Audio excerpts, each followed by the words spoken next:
Welcome to the Fit Off series. In these episodes, you're going to see a few tips and tricks on fitting off. Basically, you're going to follow us along to do a fit off of these two townhouses. The following video that will be coming out this Sunday is a full video of me doing this switchboard here. No cuts, no edits at all. And then lastly, we're going to be doing some testing and commissioning. So we're going to go through the mandatory testing that we would do in like a standard domestic installation like this. It's going to be fun, and I'm going to continue to add to it. So it's going to be a playlist in the YouTube channel. You'll be able to go to the playlist section and have a look. But yeah, let's not fuck around. We'll get stuck straight into it. So I was a naughty boy and didn't do my cutout of this job, hence why it's painted. But the first thing about doing fit offs is having process. So the first thing I want to do, one, is make sure your cutouts are complete, but then two, it's finding every single cable. So I like to make sure we're cut out everything, and then we're going to go through and find everything. So that includes like LED strips in the kitchen, absolutely everything, because this way, if you are going to make damage, you're not telling your client, your builder, whoever it is, at the end of the job, they're going to know immediately. Unfortunately, if I make a mistake here, it's a bit late, but luckily we take good measurements for all our downlines. So I'll do a quick measure up and we'll keep cutting out. I'm way off, oh my goodness. So the next tip I got for you guys is the process in which you do a fit off. So my process has always been, for the longest time, top to bottom. Basically, I'm going to read off my list, so if I don't look at the camera, but basically top to bottom is start by dropping all your cables from the ceiling, then we're going to fit off the roof space, then we're going to strip everything, and then it's fitting off. So you fit off upstairs ceilings, then you fit off upstairs walls, then you fit off downstairs ceilings, then you fit off downstairs walls. Does that make sense? I'm pretty sure that makes sense. After that, we're going to move on to do the kitchen and any other cabinetry items, and then we're on to the external stuff. So external lights, external GPOs, aircon isolators, all that stuff. And the last thing is the switchboard. So I'll give you an interesting regulation to think about.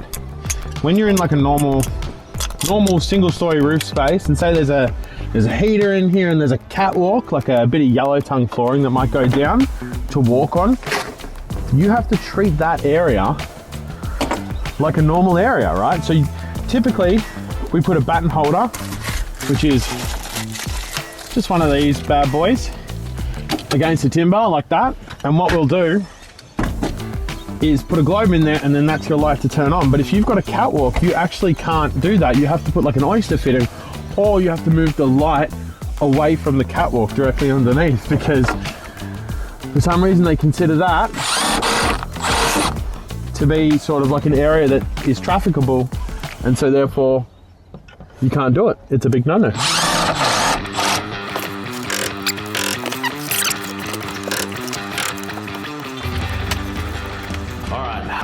We are going to be fitting off a switch. I'm going to show you how to strip up a switch. Now, my apprentices at the time did this, so let's see how good of a job he did. So it's labelled mediocrely. Anyway, I don't have a bucket because the work experience kids using it, so forgive that these are going straight onto the floor. I'm using the Marvel 200S still. I'm going to try and give them a full month, and then we'll see what I think. I'll post a review online. All right, 3 fingers for your earth.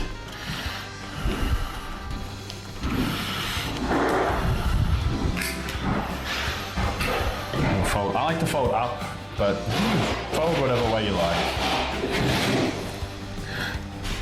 3 fingers in the neutral.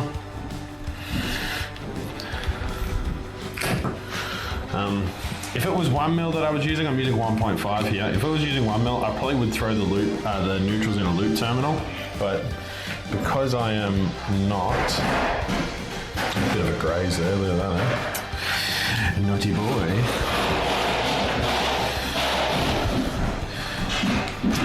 Oh, what was I saying? I don't know what I was saying.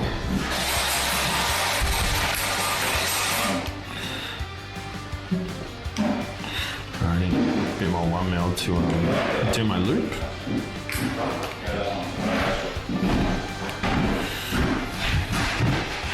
I'm gonna grab some 1 mil. Pinch it.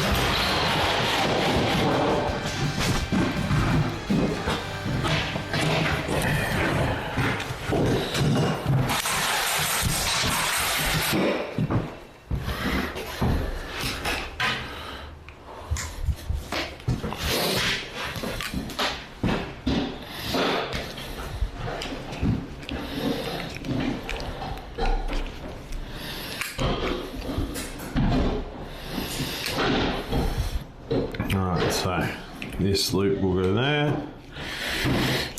Now, I am a big fan of not letting this cable get twisted. Some guys will twist and then this will start to twist. I just think it's poor practice, right? But this is my switch. So my actives, or this active, this is a hard active. That's going to go into the commons of the switches. These are the light and fan. They're going to go into the switch lines of the mechs. I'm a connector guy. Some people like to solder these. I like to connect up because for just future use, and if something goes wrong with fault finding, you end up having to cut solder to separate your earths. Pointless. You're out the window. Not that I plan to fail, but yeah. Anyway, that's a switch. We'll do one more for you while we've got the camera rolling. This is a cheeky single gang switch. It's be nice and easy. Again, my bucket is with my apprentice. Don't judge.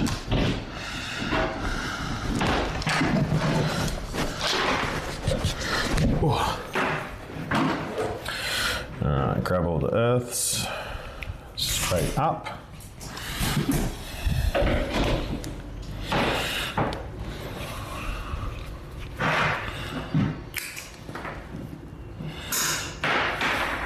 Grab all my neutrals.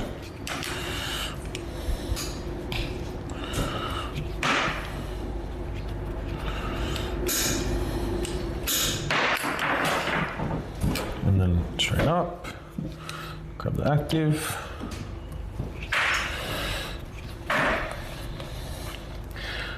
This little hand motion that I do, spinning this, if you can't do it yet, keep practicing, like you will get it.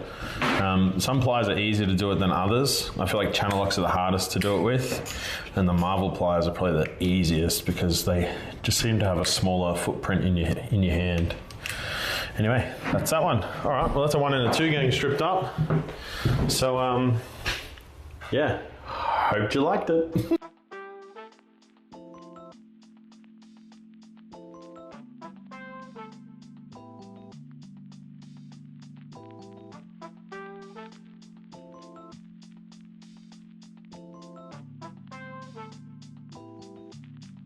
I don't know if you've ever seen one of these before, everyone, but these are called a quick connect. Now, if you're a Sparky, you obviously have seen these before, but what these do save you a lot of time. So let me show you real quick. So up here you've got your downlight, and this is our looped cable. Now, typically you would have to cut this and then bunch it together, strip and join, and expose the copper on the red, earth, and neutral. You don't need to do that anymore. So basically, all this does is we slip these cables in here, and I'm going to show you. They're going to have to stick this GoPro in my mouth.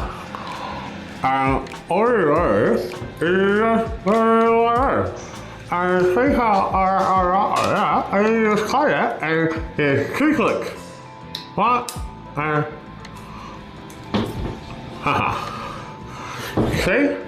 So, and then you just plug your downlight into it and throw it up in the roof.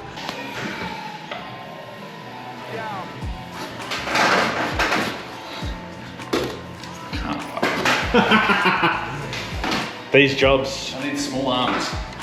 Yeah, I know. These jobs have got 2 layers of insulation bats in the roof to meet their 7-star energy rating. So, unfortunately, our cables have moved, and I need a good way to do it. Apparently, there's a way that some of the boys talk about, but I don't know it. All right, we are getting through it. We've got things hanging down everywhere because we've got young fellas doing work experience, and we're making sure we're doing visual inspections on everything. But I've got a 3-way in this room. So I've got a switch, and another switch doing all these downlights. So I want to show you how a 3-way works. I'm actually going to throw a little diagram up on the screen so you can see what it is, but then I'm going to show you what it looks like in real life. So each one of these switches, 1, 2 and 3, have got actives, neutrals and earths run to it. So we've run a TPS to each one of these. The TPS is actually in there. I don't need to strip it up on the middle switch, right? So active runs to here and goes into the common terminal, and then I've got my twin into 1 and 2. Now, if this was just a 2-way, you can pretty much ignore that and come to this switch here, and you'll have the other end of that twin and then your light in the middle here, and that goes up to feed your downlights. So adding in at third switch, you need a different type of mech. It's called an intermediate mech. And basically all this intermediate switch is doing, if you think you've got the twin that runs from here to there, and it loops like that to here, then we just splice into it at this point here, and we're just getting those two twins. I've got one hand, but if those are those two twins and those are those two twins, and you're just switching them like that, and that's going to turn the light off and on again. So you can add as many of these, but these have to be like the third, the fourth, the fifth, the sixth mechs, and then each end mech is just a normal switch mech. I hope that makes sense. I think that made sense. How you going, buddy? Done. Done? Done. Well done. Oh, that needs connectors. Have you got tape on you? Tape. Always have tape. Oh no, rule number one. Oh, if I didn't have tape on me, so I used to like actually physically be abused. Wow, that's crazy. Oh, you blokes lucky then, I used huh? to have shit thrown at me. You don't have tape, fucking pegged at me straight at my head.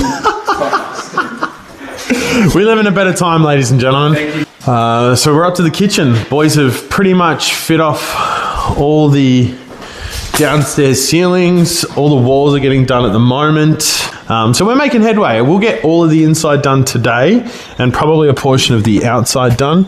But it's been a big day. I've done a lot of filming today as well. I've probably not been working for 2 hours nearly, including all this. He's laughing at me. I'm just a celebrity, mate. What can I say? To be fair, you're twice as quick at me at this Oh yeah, well there you go. I'll tell you my last tip quickly, and then we might hook in and wrap the video up, and I'll see you on the next one. The one last tip I'm going to leave you guys with is just the saying that I was always told, which is slow is smooth, then smooth is fast. And I get so many kids that I've worked with that run around like headless chooks and get nothing done. And I would rather you take your time, learn the skill as long as it takes, perfect the skill, and then work on speed, because otherwise you're just wasting more time not learning the trade and then running around like a headless chook, achieving nothing. All right, well, this video was, it felt a little mumble-jumbly, I'm not going to lie. So if it felt like that, please let me know. But basically, I hope you enjoyed the video. I hope you enjoyed the video. Tomorrow's video, again, Sunday's video is a POV of the switchboard. Next week's going to be some different content. Basically, I'm going to be putting up a couple of how-to videos, how to fault find for electricians and how to fault find for clients. So if you're a homeowner and you want to know how to fault find before calling a Sparky, that's going to be a great one to tune into. And if you're a Sparky and you want a hand on doing a bit of fault finding, I'm going to try and put together something that's relatively comprehensive for you to follow in a sort of like a domestic environment and how I would do fault finding. So hopefully we find a couple of faults when we do our testing and commissioning, and then we can use that as an example. But yeah, man, nearly 5,000 subscribers. You guys are freaking amazing, really. I'm also trying to tighten up on my swearing. I realize I swear a lot. It's not lost on me. I'm trying to improve. Anyway, we'll see you Sunday for the switchboard. We'll see you next week.